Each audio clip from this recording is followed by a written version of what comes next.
Eu lembro de uma história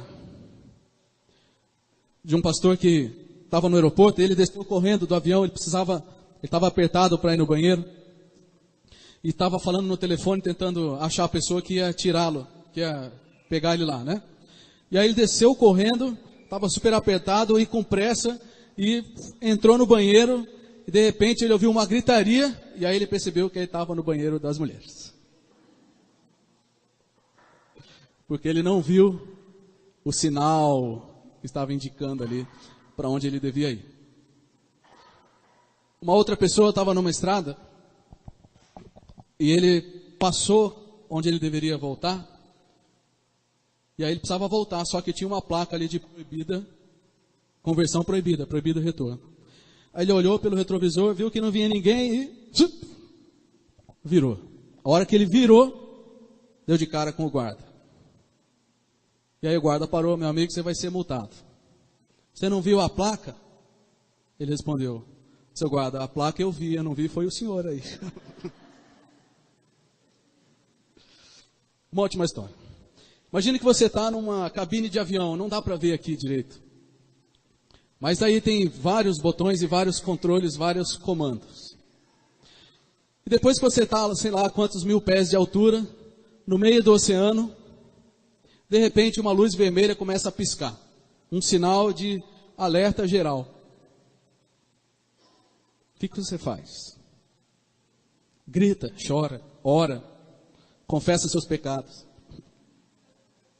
Você tem algumas opções. Você pode ignorar o problema, falar: vou fazer de conta que não estou vendo. Põe a mão assim por cima, tampa a luzinha vermelha para você não ver. Ou você pode tentar entender o que aquele sinal está querendo dizer, tentar resolver o problema. Eu estou contando essas 3 histórias para dizer que a nossa vida é cheia de sinais e de indicativos, de indicações. E a história de Jonas também é assim. Esse é o nosso assunto. Nós vamos terminar semana que vem. Mas Jonas é um sinal que aponta para Jesus. Jesus mesmo disse isso. Lá em Mateus, Jesus diz assim: uma geração perversa e adúltera pede um sinal miraculoso, mas nenhum sinal lhe será dado, exceto o sinal do profeta Jonas. Pois assim como Jonas esteve 3 dias e 3 noites no ventre do grande peixe, assim o Filho do Homem ficará 3 dias e 3 noites no coração da terra. Então a história de Jonas é um sinal que aponta para Jesus, e Jesus disse isso. E assim como uma luz vermelha piscando no painel do avião, você precisa tomar uma decisão quanto a esse sinal de Jesus. Você pode ignorá-lo, ou você pode tentar entendê-lo e entender o que ele quer dizer. Então eu quero, já que Jonas é um sinal de Jesus, eu quero traçar aqui rapidamente com vocês, não tão rapidamente, 4 paralelos entre Jonas e Jesus. Entre Nínive, que era onde Jonas devia pregar e onde ele efetivamente pregou, e a humanidade de uma forma geral. E nesse contexto, nós vamos envolver a ceia. Tá bom? Então quero traçar 4 paralelos com vocês. Jonas e Jesus. O primeiro paralelo é o paralelo da condenação. Está escrito errado. Inevitável. Perdão, gente. O primeiro paralelo é o paralelo da condenação inevitável. Por quê? A maldade de Nínive subiu até Deus. Esse foi o começo da história que nós lemos, né? O texto diz que a palavra do Senhor veio a Jonas, filho de Amitai, com esta ordem: vá depressa à grande cidade de Nínive e pregue contra ela, porque a sua maldade subiu até a minha presença. Nós já falamos sobre isso. Paralelo entre Nínive e a humanidade. A maldade da humanidade também sobe até Deus. Olha o que a Bíblia diz. Como está escrito: não há nenhum justo, nenhum sequer. Nenhum sequer, nenhum. Todos se desviaram, tornaram-se juntamente inúteis. Não há ninguém que faça o bem. Não há nenhum sequer. Pois todos pecaram, estão destituídos da glória de Deus. A maldade de Nínive subiu até a presença de Deus. A maldade do ser humano também sobe até Deus. Não tem nenhum bom. Você fala assim, não, mas tem coisas que eu faço que são boas. Realmente. Mas elas não mudam a nossa condição diante de Deus. Olha o que o texto de Isaías diz. Nós somos como o impuro. Todos nós. Todos nós. Todos os nossos atos de justiça são como trapo imundo. Sabe aquelas coisas que a gente faz e a gente pensa assim, nossa, com isso aqui eu estou ganhando muitos pontos com Deus. Com isso aqui eu estou ficando, ó, beleza. O que a Bíblia chama isso? Trapo imundo.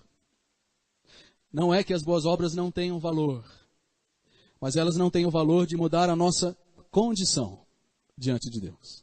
Elas têm um valor num outro momento. Mas a maldade de Nínive subiu até Deus. A nossa maldade, minha e sua, e dos seres humanos em geral, sobem até a presença de Deus. Para a gente não ter nenhuma dúvida sobre isso, eu queria ler um texto muito bonito do livro de Marcos, que diz assim, pois é de dentro do coração dos homens que procedem maus pensamentos, imoralidade sexual, furtos, homicídios, adultérios, cobiça, maldade, engano, libertinagem, inveja, blasfêmia, arrogância e insensatez. Todas essas coisas, mas procedem de dentro do homem e o tornam impuro. Lindo esse texto, não é? Não é lindo, não. É verdadeiro. Então, esse primeiro paralelo não é um paralelo bonito, mas é um paralelo real, realista.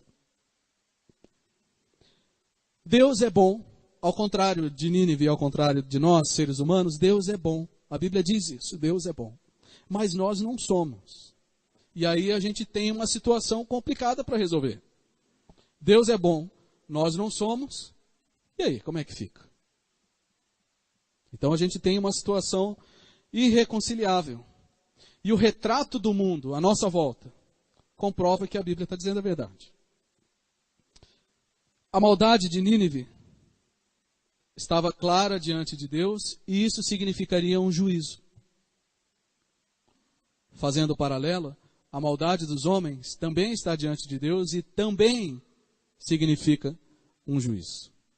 A constatação da maldade do homem é um sinal de que o justo juízo de Deus virá.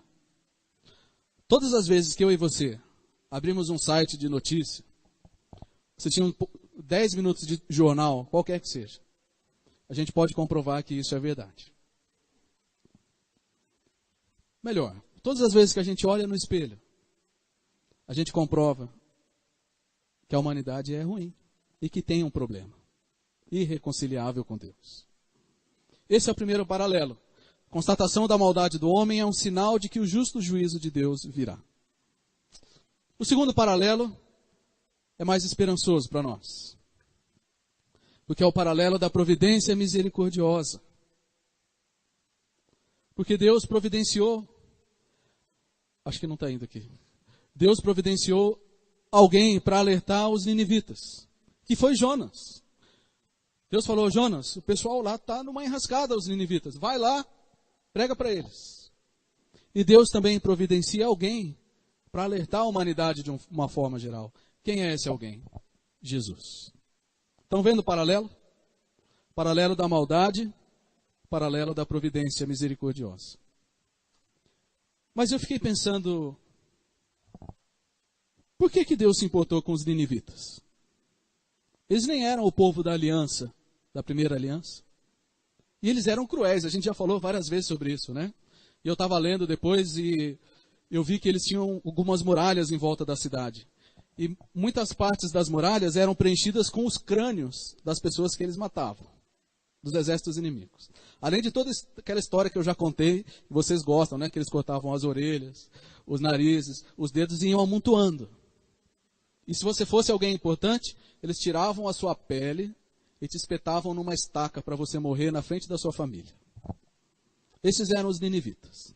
Gente boa demais. Por que é que Deus se importou com eles? Eles eram maus, mas Deus mandou Jonas como uma providência misericordiosa para eles. Por quê? Por que Deus se importou com um povo ruim demais? Por que é que Deus se importa conosco? Talvez você nunca tenha tirado a pele de ninguém, nem espetado ninguém numa estaca. Mas a Bíblia diz que aquele que odeia seu irmão, no coração já o assassinou. A Bíblia diz que a rebelião é como o pecado de feitiçaria.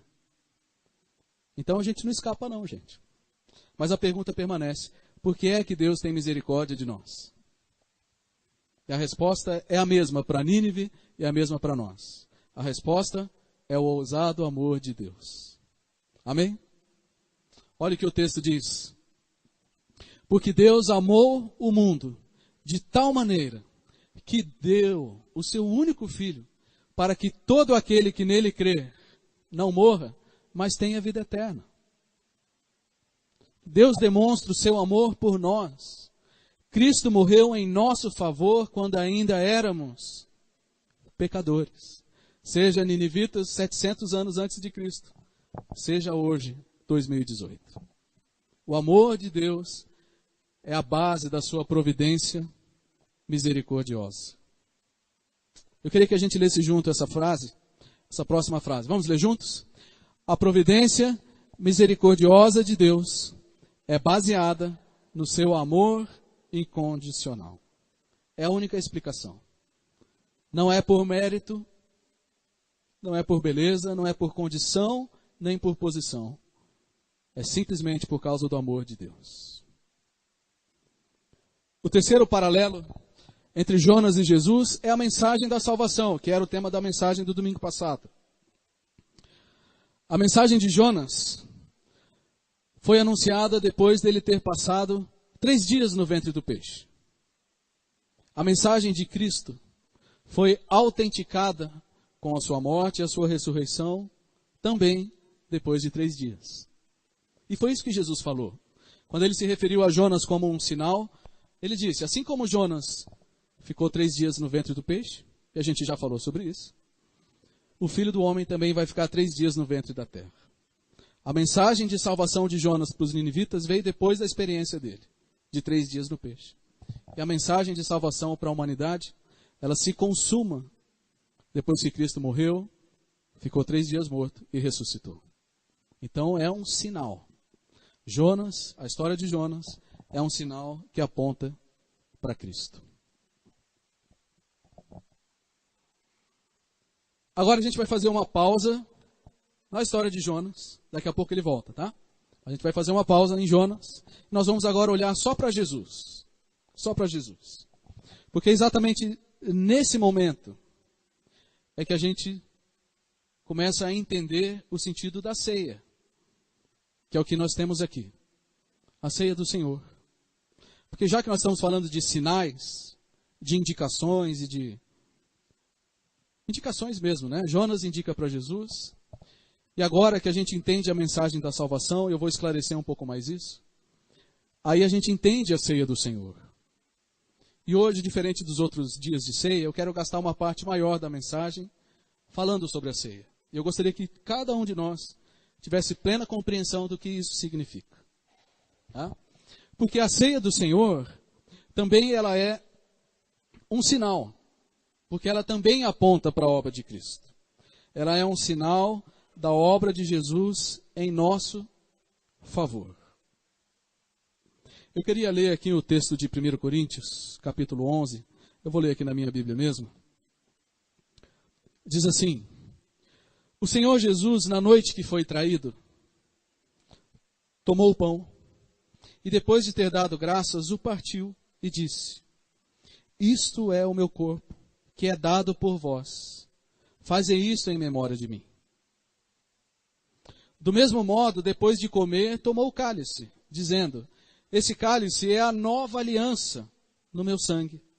Fazei isso todas as vezes que o beberdes, em memória de mim. Então a ceia é um sinal memorial. Essas duas coisas. Ela é um memorial que aponta para alguma coisa, aponta para a obra de Jesus. E assim como Jonas pregou uma mensagem de salvação, Jesus também traz a mensagem de salvação para a humanidade toda. E todas as vezes que a gente participa da ceia, a gente está sinalizando e indicando a respeito disso. E a ceia é um memorial construído em alguns fatos que nos ajudam a entender. Eu gostaria de esclarecer isso aqui também hoje.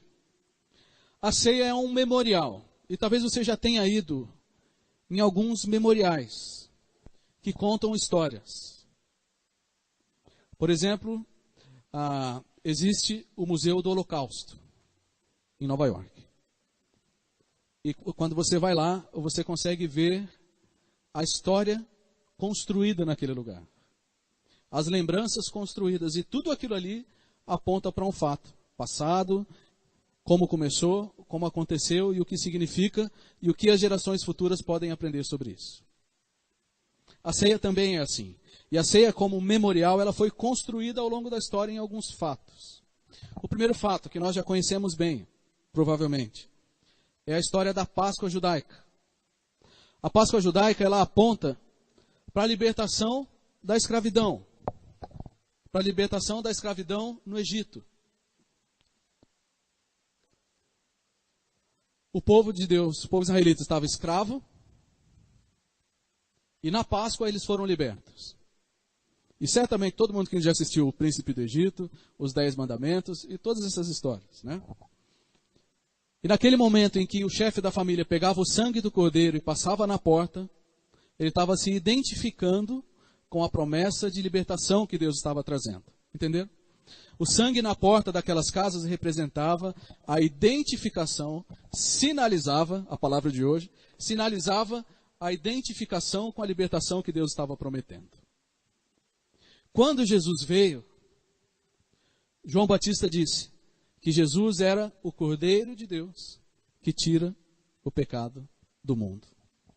O texto de Colossenses também diz que ele nos resgatou do domínio das trevas e nos transportou para o reino do seu Filho amado, em quem nós temos a redenção, a saber, o perdão dos pecados. Então, na ceia, nós temos a representação da nossa própria libertação dos pecados. Na Páscoa judaica era o sangue na porta. Aqui, na ceia, é o sangue do Cordeiro. Mas a ceia é um memorial também construído em cima dos princípios da lei de Moisés. A lei de Moisés, ela fala bastante do sacrifício, onde os animais eram sacrificados. E o sacrifício representa o caminho de volta. É importante a gente entender isso. O sacrifício ao longo do Antigo Testamento aponta o caminho de volta. O caminho de volta à comunhão com Deus. A lei de Moisés, ela não salvava. Ela não salvava porque ninguém conseguia obedecer. Me ajudem aqui rapidamente a lembrarmos os 10 mandamentos, que é onde a lei de Moisés se apoia. Tá bom? Vamos lá. Não terás outros deuses diante de mim. Isso, esse daí não está exatamente nos 10, mas é muito importante. Tá? Não farás para ti imagem de escultura. Não matarás, esses aí são muito fáceis. Vamos chegar lá. Honra teu pai e tua mãe. Guarda o dia de sábado. Aí vamos. Não matarás. Não furtarás. Não dirás falso testemunho. Não adulterarás. Não cobiçarás. Não tomarás o nome do Senhor teu Deus em vão. Esse é o esqueleto da lei de Moisés, o fundamento. E essa lei só serve para mostrar para qualquer um que ninguém consegue obedecer os 10. Ninguém. Então, a lei de Moisés, ela indicava a incapacidade do homem de obedecer totalmente a Deus. Mas Deus era tão bom que ele apontava um caminho de volta. E o caminho de volta, antes de Cristo, era o caminho do sacrifício. Então, o sacrifício apontava o caminho do perdão e da reconciliação. E Jesus? Esses sacrifícios do Antigo Testamento, eles eram temporários e repetitivos. O sacrifício de Jesus foi definitivo e eterno. É um contraste bem grande. No Antigo Testamento, os sacrifícios eram repetitivos e temporários. O sacrifício de Jesus é definitivo e eterno. Eu queria ler o texto de Hebreus, que diz assim: como Cristo veio como sumo sacerdote, ele adentrou o maior e mais perfeito tabernáculo, não por meio de sangue de bodes e novilhos, mas pelo seu próprio sangue. Ele entrou no Santo dos Santos de uma vez por todas e obteve eterna redenção. E sem derramamento de sangue não há redenção. Daqui a pouco a gente vai falar disso. Então a ceia é um memorial da libertação da escravidão, mas é um memorial do caminho de volta a Deus. Mas a ceia também aponta para a morte de Cristo. Para a morte e para a ressurreição de Cristo. Depois nós vamos falar. A morte de Cristo, de acordo com esse texto que eu li aqui, é representada pelo pão e pelo vinho. E o texto de Coríntios diz que Jesus tomou o pão e disse: esse é o meu corpo. E depois ele tomou o cálice e disse: esse é o meu sangue. O corpo de Jesus foi partido. Assim como o pão foi partido, o corpo de Jesus foi partido. Em que sentido? Foi destruído pelos romanos. Foi chicoteado, foi batido com varas, foi espancado, foi pregado, foi perfurado. Eu queria ler o texto de Isaías. Eu queria que você prestasse bastante atenção na descrição que o profeta faz de Isaías. Diz assim: ele foi ferido por causa das nossas transgressões e esmagado por causa das nossas maldades. O castigo que nos traz a paz estava sobre ele, e por seus ferimentos fomos sarados. Ele foi oprimido e afligido, mas não abriu a boca. Ele foi partido por causa de nós. Todo aquele sofrimento que nós já vimos e já lemos, e se você leu o texto de Mateus ontem, isso tem que estar bem claro na sua mente. Jesus sofreu uma dor agonizante. E o pão partido representa a sua carne rasgada por aqueles açoites que tinham na sua ponta, eram tiras de couro com uma ponta de ferro e osso. E quando aquilo entrava na carne e o soldado puxava de volta, ele literalmente rasgava o corpo de Cristo. E Jesus diz: eu fiz isso em favor de cada um de vocês. Jesus também derramou o seu sangue. Pode colocar o outro slide, por favor, Laura? E quando a gente pensa no corpo e no sangue, a gente tem que entender que o sangue de Jesus estava estabelecendo uma nova aliança. Uma nova aliança. Quando Jesus derramou o seu sangue, ele estava mudando as bases do nosso relacionamento com Deus. Antes era na base do sacrifício do cordeiro, o animal. Agora não, agora é uma coisa nova. Agora a base é o sangue de Jesus. E é isso que Jesus disse. Esse sangue, representado pelo cálice, que foi derramado, é a nova aliança. Colocando em palavras bem simples, para todo mundo entender. O que Jesus fez foi estabelecer um novo jeito de se relacionar com Deus. Não baseado no mérito, porque isso é impossível. Não baseado no sacrifício de animais, porque isso é temporário. Mas baseado no sangue de Jesus, que é puro, perfeito, eterno e definitivo. Isso é uma nova aliança, um novo pacto, um novo contrato, uma nova relação. E a ceia aponta para isso. A ceia aponta para o fato de que Jesus já pagou os nossos pecados. A gente precisa lembrar que todo perdão, presta bem atenção nisso, todo perdão tem um custo. Toda justiça tem um custo.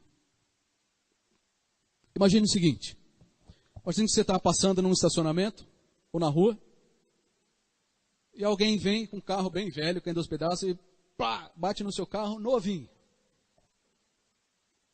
Quem já teve essa experiência, né? Destrói a lateral do seu carro. E aí você olha para a pessoa, puxa, uma pessoa simples, não vai ter a menor condição de arcar com prejuízo. Você tem duas opções. Primeiro, vai até o fim e conseguir os seus direitos, e sinto muito se a pessoa não tem condições, eu vou atrás dos meus direitos, aciono a justiça e vou atrás de conseguir algum tipo de reparação. Essa é uma opção. A outra opção é, o seu coração se dói pela situação, seja pelo infortúnio ali do acidente, seja pela condição da pessoa de não poder arcar com os prejuízos, você fala que, vamos lá, meu amigo, tudo bem, bateu meu carro, estragou, mas você não tem condições de pagar, vá em paz. De uma certa forma foi feita justiça, não foi? Aquela pessoa, aquele ofensor, recebeu o perdão, mas alguém ficou com prejuízo. Alguém teve que pagar o preço. Estão entendendo? Então, nenhum perdão, em nenhuma esfera da nossa vida, e nenhum tipo de justiça, é sem custo. Todo perdão e toda justiça tem um custo. Qual seria o custo da ofensa contra um Deus eterno? Qual seria o castigo para a ofensa contra um Deus eterno, bom e perfeito? O custo é muito alto. O custo é muito alto. Então a morte de Jesus significa o quê? Significa que eu e você é que tínhamos o carro velho. Bem velho no nosso caso aqui. E a gente bateu num carro muito acima das nossas possibilidades. E o que Deus fez? Olhou para nós e falou assim, puxa vida, isso aí, ó, trapo imundo. Trapo imundo. Vamos fazer o seguinte, Deus disse. Estão perdoados. Eu assumo o prejuízo. Porque não existe justiça sem custo. Por que é que Jesus morreu? Jesus morreu porque a nossa dívida foi transferida para Ele. E essa é uma pergunta que a gente precisa se fazer. Por que Jesus morreu? Jesus morreu porque eu e você tínhamos uma dívida com Deus. Uma dívida impagável. E Deus falou o seguinte, vamos combinar o seguinte, vocês não vão pagar nunca essa dívida. Mas Jesus pode, porque Ele tem condições, Ele é perfeito. Vamos transferir a dívida de vocês para Ele. Só que isso significa que Jesus vai ter que morrer. Porque o salário do pecado é a morte. Eu queria ler o texto de 2 Coríntios que diz assim, Deus tornou pecado por nós. Deus considerou como pecado aquele que não tinha pecado, para que nele nos tornássemos justiça de Deus. Mais claro, impossível, não é, gente? Deus tratou Jesus como pecador na cruz, o pecado meu e seu, Deus jogou em cima de Jesus. Não tinha pecado, mas foi considerado pecado, para que eu e você pudéssemos ser justificados. Por que Deus fez isso? Porque Deus amou o mundo de tal maneira que transferiu a minha e a sua dívida em Jesus, para que a gente creia nele e tenha vida eterna. A ceia é um sinal para mim e para você disso. A ceia não é um ritual, a ceia é um sinal que aponta para a morte de Jesus. Uma evidência que eu gosto sempre de dizer, gosto sempre de lembrar sobre a morte de Jesus, uma evidência incontestável, de que a morte de Jesus valeu de verdade, é a questão do véu do templo em Jerusalém que se rasgou. Esse é um fato, pena que é escuro, nossa, tudo escuro não deu para ver, mas tudo bem. Os historiadores da época confirmam esse fato. Né?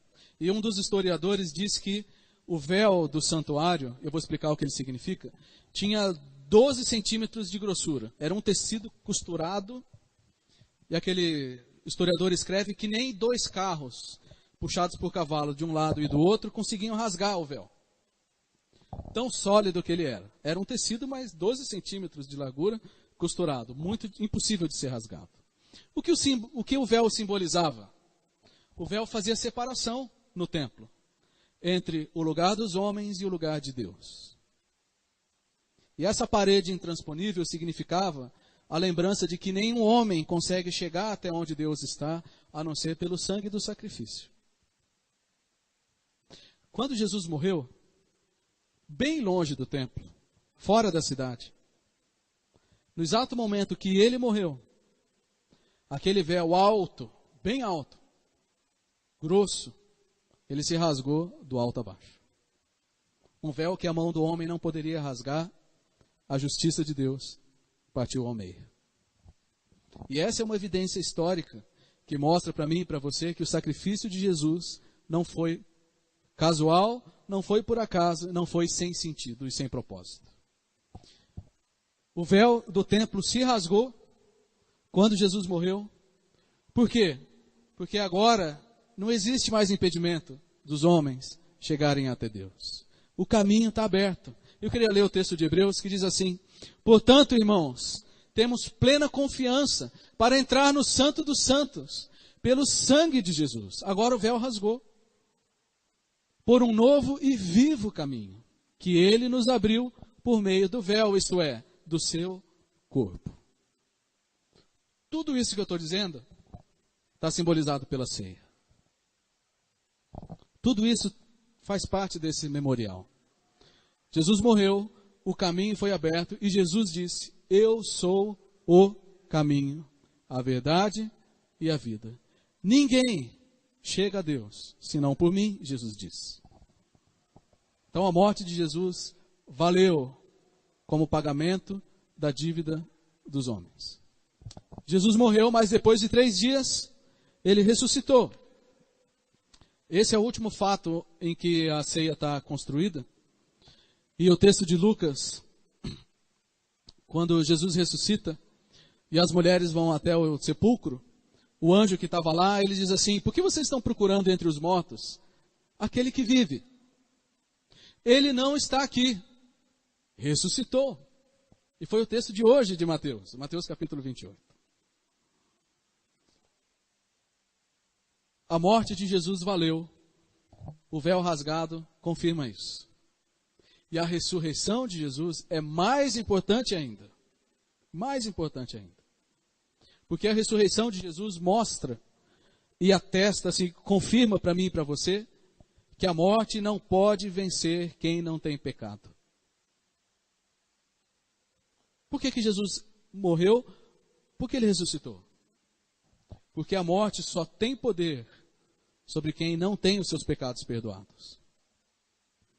Romanos 6:23 diz assim: o salário do pecado é a morte. Ou seja, enquanto houver pecado, existe uma dívida da morte. Jesus não tinha pecado. Jesus venceu o pecado. E a morte não pode segurar quem não tem pecado. Gente, como isso é maravilhoso. Jesus ressuscitou para mostrar para mim e para você que a morte não tem vitória sobre aqueles que têm os seus pecados perdoados. Sabe como se chama isso? Vida eterna. Porque Deus amou o mundo, que deu o seu Filho, para que todo aquele que nele crer não morra, mas tenha a mesma vitória que Jesus teve. Isso significa que quem crê em Jesus recebe o mesmo poder de vencer a morte. Vai morrer, mas vai ressuscitar lá na frente. A ceia também está apontando isso. Isso também está incluído no memorial da ceia. Porque ela diz assim: toda vez que vocês participam, vocês anunciam a morte do Senhor até que Ele venha. É isso que a ceia representa. O sacrifício de Jesus, a transferência da minha e da sua dívida, no corpo sofrido de Jesus, no sangue derramado, que apaga os nossos pecados e que nos dá certeza da vida eterna. E nós? Qual é o nosso sinal? Jonas era um sinal de Jesus. Jesus é um sinal da misericórdia de Deus pela raça humana. A ceia é um sinal da obra de Jesus. E eu e você, não temos nenhum sinal para participar? Temos sim. A nossa participação na ceia também é um sinal. É um sinal do quê? É um sinal da nossa declaração de arrependimento dos pecados, da nossa fé exclusiva em Jesus e da nossa expectativa da volta dele. Toda vez que alguém participa da ceia, está declarando essas três coisas: arrependimento dos pecados, fé exclusiva em Jesus e expectativa da volta de Jesus. Eu quero deixar bem claro que a decisão de crer em Jesus é uma decisão que se toma uma vez só na vida. É uma decisão que uma vez você decide confiar no sacrifício de Jesus. E esse sacrifício vale para sempre, vale eternamente. Por isso que a ceia, ela é para aqueles que já entregaram sua vida a Jesus. É um memorial, é um sinal, mas é um sinal para aqueles que já confiaram em Jesus. Quem ainda não entregou sua vida totalmente para Jesus, não tem o que sinalizar, não tem o que indicar. E se a ceia é uma sinalização da fé em Jesus, ela é específica para aqueles que já entregaram sua vida a Jesus.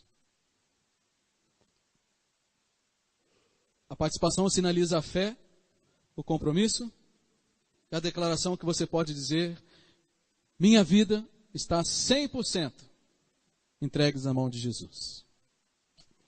Eu queria lembrar também, o pessoal do louvor pode vir aqui. Eu queria lembrar também que a ceia também é um ponto de retorno. O sacrifício era o caminho de volta a Deus no Antigo Testamento. E a ceia também, para os cristãos, também é um caminho de volta. Porque é possível que alguns de nós aqui, é possível que você talvez já tenha entregado sua vida a Jesus. É possível. Mas é possível também que, olhando para a sua vida hoje, você fale assim: puxa vida, não estou comprometido com Jesus como deveria. A ceia é um momento para isso também. Não é um momento para a gente olhar e falar assim: puxa vida, como eu sou bom. Não, mas é olhar assim: puxa vida, como Deus é bom. E como Deus é misericordioso. E como eu preciso mudar a minha conduta. Então a ceia é um momento de gratidão a Deus por aquilo que Ele faz, mas é um momento de reavaliar o seu compromisso com Ele. Você acha que o jeito como você tem vivido honra o sofrimento de Jesus na cruz?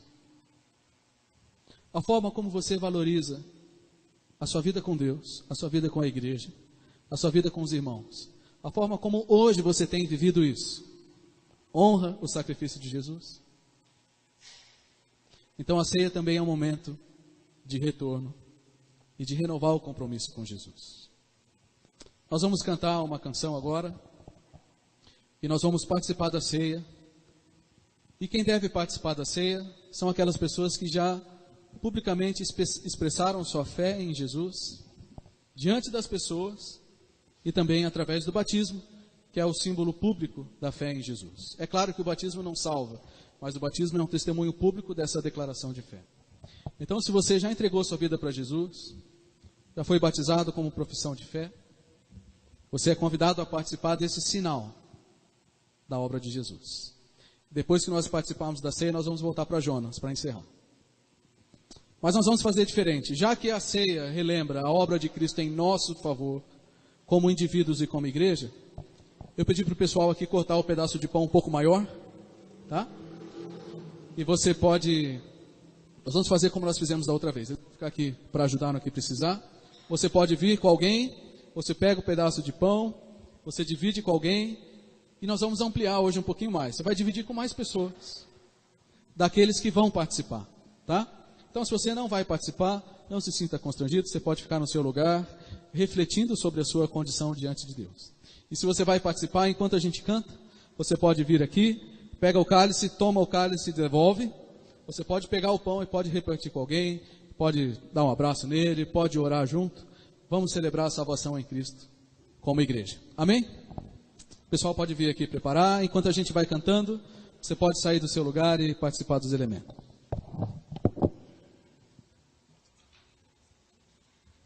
nós demos uma pausa na história de Jonas, porque Jonas era um sinal disso tudo que nós vivenciamos agora. Mas nós temos que voltar para Jonas. Porque o último paralelo de Jonas com Jesus, é que, Larissa, acho que você vai ter que me ajudar aí, tá? É que assim como em Nínive, há uma escolha a ser feita. Assim como na história de Jonas, ainda hoje há uma escolha a ser feita. Os ninivitas, eles foram salvos. O povo de Nínive foi salvo porque eles creram na mensagem de Jonas sobre a misericórdia de Deus. Vou vir desse lado aqui para vocês olharem para mim. Nós vimos semana passada que o povo de Nínive, aquele povo cruel, aquele povo mau, injusto, idólatra, imoral, eles se arrependeram com a mensagem de Jonas. Eles se arrependeram porque eles creram na misericórdia de Deus. Eles creram na providência misericordiosa de Deus. E ainda hoje, todo aquele que crê em Jesus também será salvo. Mas tem uma diferença.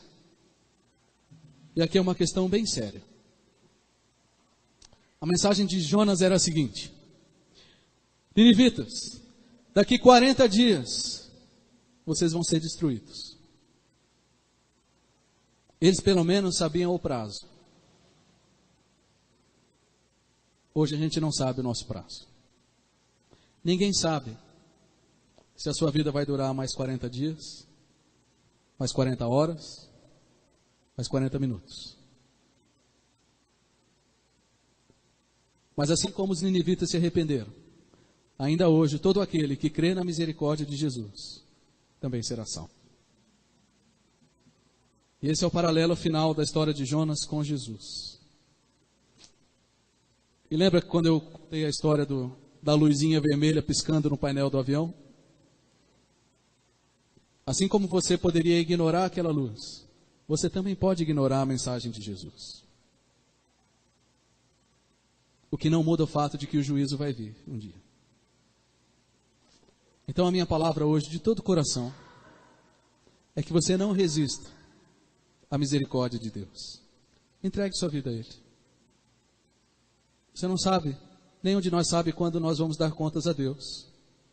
Mas alguns de nós já entregaram a vida a Deus. Não por mérito ou merecimento, mas por confiar na graça de Jesus. Tem um texto de Romanos que diz assim, ou melhor, o texto de João que diz: quem crê no Filho tem a vida eterna. Já quem rejeita o Filho não verá a vida, mas a ira de Deus permanece sobre ele. A dívida do acidente com o carro ainda está valendo para quem não aceita o perdão. E eu lhes asseguro, quem ouve a minha palavra e crê naquele que me enviou, tem a vida eterna. Não será condenado quem crê, mas já passou da morte para a vida. O texto de Romanos, eu quero terminar com esse texto, diz: assim cada um de nós prestará contas de si mesmo a Deus. E Deus vai perguntar: o que é que você fez com os sinais que eu te dei da misericórdia e da graça de Deus? O que é que você fez com os sinais da misericórdia de Jesus? E das segundas chances que Deus está te dando. E a única pergunta que eu posso fazer é: você está preparado para se encontrar com Deus? E dar contas a Ele da sua vida? Se Deus te chamasse hoje para esse encontro, o que é que você diria? O que é que você fez com os sinais da graça e da misericórdia? O que é que você fez com o sacrifício de Jesus? Você aceitou o perdão de Deus dos seus pecados? Ou você ainda continua a achar o caminho para o céu do seu jeito? Tentando encontrar o caminho para o céu do seu jeito. Só existe um caminho, e esse caminho é Jesus. Eu entendi essa mensagem quando eu era bem criança ainda. Mas eu entendi claramente a minha necessidade de salvação. E nós ouvimos aqui no mês de julho várias histórias de pessoas que também em um momento entenderam que precisavam de Jesus. A vida de ninguém se tornou perfeita por causa disso. Mas nós temos a certeza da vida eterna. E eu gostaria de perguntar, se tem alguém aqui hoje que entende que Jesus morreu para pagar a sua dívida. E essa é uma decisão corajosa. Eu tinha 8 anos quando eu vi essa mensagem, e o pastor perguntou se tinha alguém que queria entregar a vida para Jesus, tinha que ir lá na frente da igreja, uma igreja cheia de gente. E eu fui. E outras pessoas foram comigo. E tenho certeza que muitos de vocês aqui também tiveram coragem de demonstrar fé em Jesus. Mas eu gostaria de perguntar, talvez você tenha vivido na igreja há muitos anos, mas você nunca entregou de fato sua vida para Jesus. Ninguém é salvo por participar de igreja. É salvo por crer em Jesus. Por dizer assim, Senhor Jesus, salva a minha vida, porque do jeito que está eu estou perdido. E eu quero perguntar, pessoal do louvor, pode voltar aqui. Existe alguém aqui que gostaria de entregar sua vida a Jesus e estabelecer um novo jeito de viver com Deus? Se existe alguém assim, que quer publicamente demonstrar sua fé em Jesus, eu gostaria que você, a igreja pode baixar os olhos, baixar as cabeças, fechar os olhos, agradecer ao Senhor pela sua salvação, mas eu gostaria de perguntar, tem alguém aqui que hoje ficou mais claro a mensagem do Evangelho e que gostaria de entregar sua vida para Jesus? Gostaria que você levantasse a sua mão bem alto para eu ver e para depois orar por você.